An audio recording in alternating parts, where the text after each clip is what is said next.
Hey again, everybody. Just put some sunglasses on me and put an American flag behind me, and I'll have a really bad opinion. Hope everybody's doing okay. Still in Monroe. I'm actually filming this the same day as I filmed the other short little video I did. That's why I'm wearing the same outfit. I should just wear, I should just become Charlie Brown at this point.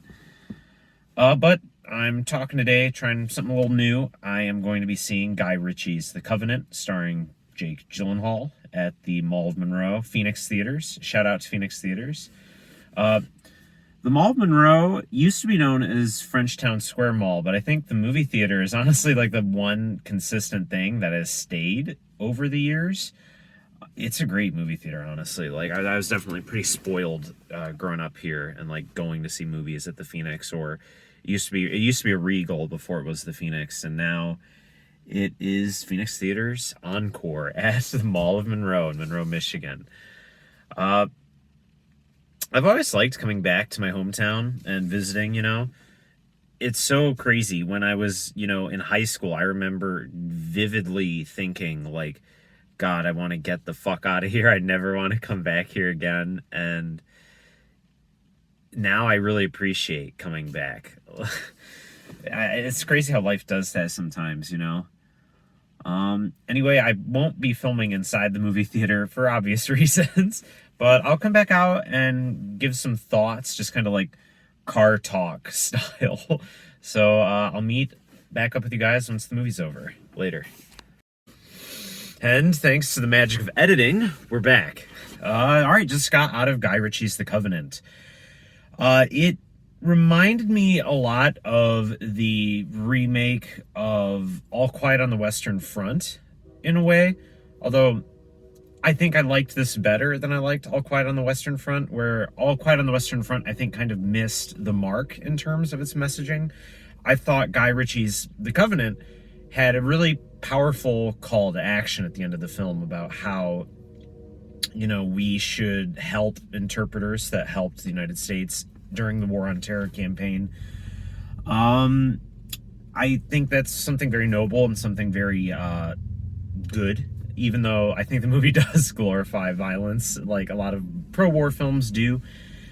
I felt that, Ritchie tackling what is essentially like, Iraqi war, war in Afghanistan, war on terror fan fiction, really, in The Covenant, was very much a departure for him. Because usually his movies that I've seen, like The Gentleman or Snatch or Wrath of Man, there's always like a fast, quippy comedy, and that was almost like completely absent from The Covenant.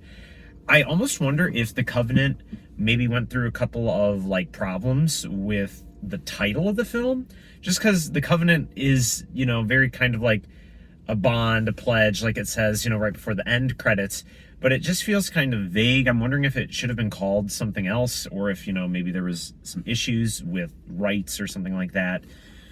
As far as the performances go, I thought Jake Gyllenhaal was great. We got to see a Jake Gyllenhaal meltdown, which we all love.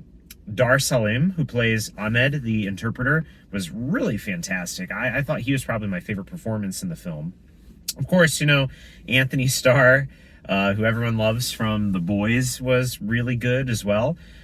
The camera work and cinematography I felt was a little cookie cutter, except during the sort of long journey rescue sequence where Ahmed is dragging Jake Gyllenhaal's character, John Kingley, wounded like over the mountains. I thought that was like very impressive. I thought the fight choreography and like the gunplay choreography was very, very impressive. The music, I mean, it was very realistic. Like, it was very diegetical. It was definitely not non-diegetical at all. Like, the music was very much like in the world of the film. There was no like big pop song, like musical number or montage or anything like that. I thought some of the CG effects looked a little sus. And in terms of writing, going back to the title, the story is very much like a Call of Duty story. Like, it definitely borrows heavily from that sort of style of writing, where there isn't that much characterization other than, like, people talking about other characters as opposed to you seeing the characters develop. I think a lot of that comes from sort of like the emotional stuntedness of the characters, which I know is a big problem in the military. But it's like there are points in this film where it felt like, oh, men would rather like, you know, go on a solo like suicide mission than go to therapy moments. And some of the characters, you know, are very one-dimensional, particularly anyone other than, you know, uh, John Kingley and Ahmed, played by Dar Salim and Jake Gyllenhaal. Other than those two characters, the characters were very bare bones, very cliche. However, I think even though it definitely is like Guy Ritchie's Covenant, you know, it definitely is like propaganda for sure. And you can definitely tell like where the Department of Defense like gave their money to the film, like they often do with a lot of war films. You can definitely see that, and there definitely is like a good message that I think a lot of people can get behind. You know, like I said earlier, that message being sort of the US's responsibility to its allies and collaborators in the war on terror that definitely hasn't been fulfilled.